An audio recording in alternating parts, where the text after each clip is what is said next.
as Shadowlands was data mined, we learned some crazy, outrageous, brand new information about the Dreadlords and their origin. This led many of us to speculate, connect them to Denatrius, Revendred, and the Jailer, but now we already defeated Denatrius, we're heading into 9.1, and yet there is still zero signs of them outside of that little book that we knew before the expansion's release. Well, in an interview outside of BlizzCon, Blizzard confirmed that they will indeed return in Kortia, the new zone. So what's going on with the Dreadlords? Where are they, and what is their actual goal? I'd like to thank Ridge Wallet for sponsoring this video. They've sent it to me about 6 months ago and it is amazing. You can put in 12 cards, you can put cash on the side, and it is just so much more practical than a regular wallet. There are over 30 colors and styles including carbon fiber and burnt titanium. There is a lifetime warranty and a test drive for 45 days, meaning if you don't love it, you can send it back. If you go to ridge.com/Doron, you can get 10% off as well as free worldwide shipping. Check out the link in the description below.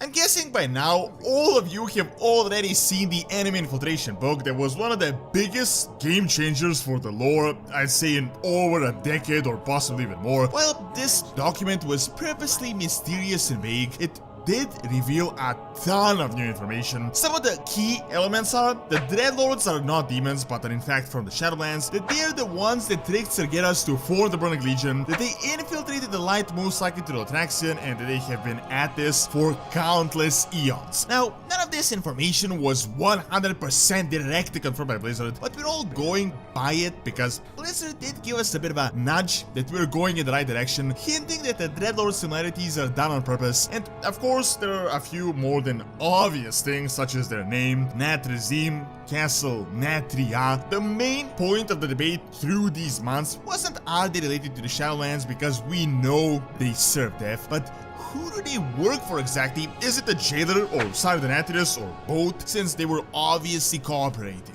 Here is a bit of an in-game confirmation that might have slipped past you. Do you remember the invasion of Revendred by the Light? If you don't know about it, I made a separate video recently on this topic that you can check out. Well, at an unknown point in time, the Light got pissed off at death and decided to put them in their place. And they launched a massive invasion whose signs are obvious to anyone that played through Revendred. A large portion of the zone is scorched and practically uninhabitable. Well, one of the Naru, Zradi, was captured, and we did ultimately free her, and she's the one watching over Demonia and is essentially the Jailer of Denatrius after his defeat in Castle Natria.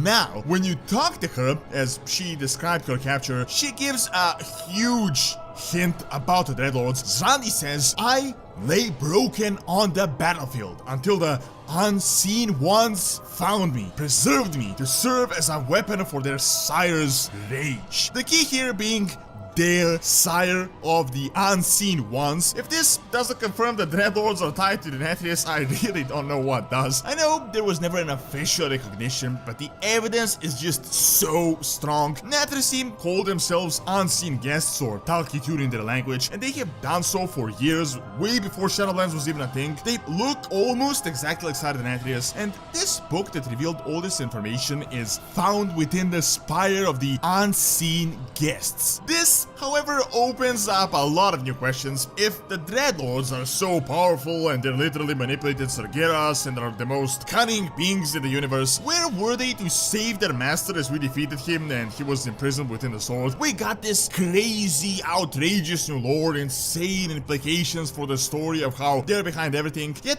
we scoured through Revendred, pretty much ordered the entire zone, defeated their creator, and yet there is zero signs of them. Well, in a bit of an obscure interview right after BlizzCon, Blizzard slipped a few more hints our way. As you might remember, in 9.1, the Jailer got the key from the Archon and he pulled in a new zone which we'll explore that is said to be related to the first ones, known as Kortia. Well, they also said that in Kortia, the Dreadlords will finally make an appearance and it will go into their story. We will learn who they're working for, what they're doing here, and this will unlock their own series of new content. honestly, this sounds super exciting as we'll finally get an official confirmation on what is going on with them and why they didn't help the Denatrius, and there will be an answer to most of these speculations. However, despite this announcement, I feel like we know less about them now after this interview than we did before. Really, what the hell are they doing in Kortia, and what is their actual goal? What are they doing here? My explanation is that they're obviously related to Denatrius and might even be connected to the Stoneborn. You know, those flying signature soldiers, those stone soldiers of Revendreth. We know that they infiltrated every single force of the Warcraft universe, but most importantly, they infiltrated the Legion and essentially led to its creation. They said that taking Fel felt terrible, but they had to do it, which leads me to believe that they might in fact be Stoneborn that turned into demons, which would further explain their looks and similarities at the same time. We've obviously seen this with every race that took Fel on how they got a more demonic appearance. We also know that they had a homeworld known as Nathrezah that Illidan destroyed, which just further makes this entire thing confusing. I believe that Revendreth is their original base, but that they were sent and had to fully separate from their home in order to not arouse any suspicion, since I guess Kil'jaeden and Sargeras are smart enough to realize that, wait, these guys are returning to Shadowlands for seemingly no reason. Are they really loyal to us and the Legion? However, they were obviously present during the Light Invasion as they dragged the Naaru, which I doubt happened way before the Legion was even created. So here is a possible scenario that makes the most amount of sense to me, which explains all these inconsistencies, and I just want to say it is not official lore, it's just my headcanon. Long ago, Denatrius allied with the Jailer in order to free him from his prison and to put death back into the cosmological war. Aside from obviously ciphering the anima, he took an offshoot of the Stoneborn and decided to use them as agents all across the universe, and he completely dedicated them to the Jailer and his cause. However, he had to cut all contact with them or keep it to a bare minimum, like that single report, in order to not arouse suspicion, and then they formed multiple bases, most notable of them being the demonic one, Nathrezah. However, you might be thinking,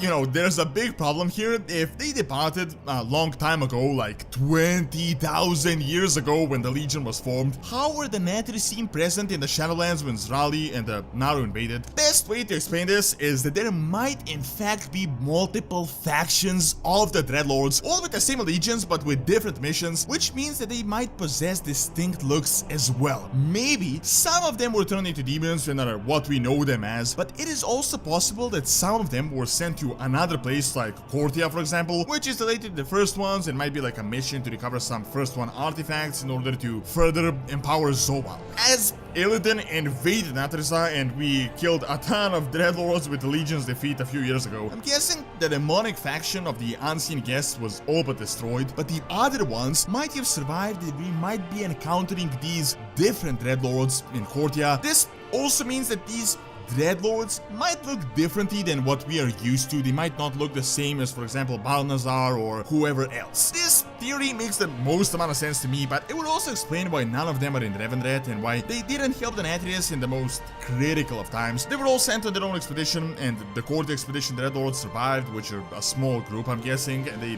had no way to return to Denatrius in order to do anything meaningful, as it could endanger the ultimate goal, which is to free the Jailer. Thank you for watching. Check out the top 10 most powerful weapons in WoW by clicking on the screen, and also check out Donald's Academy for videos on real world history and science. See you next time.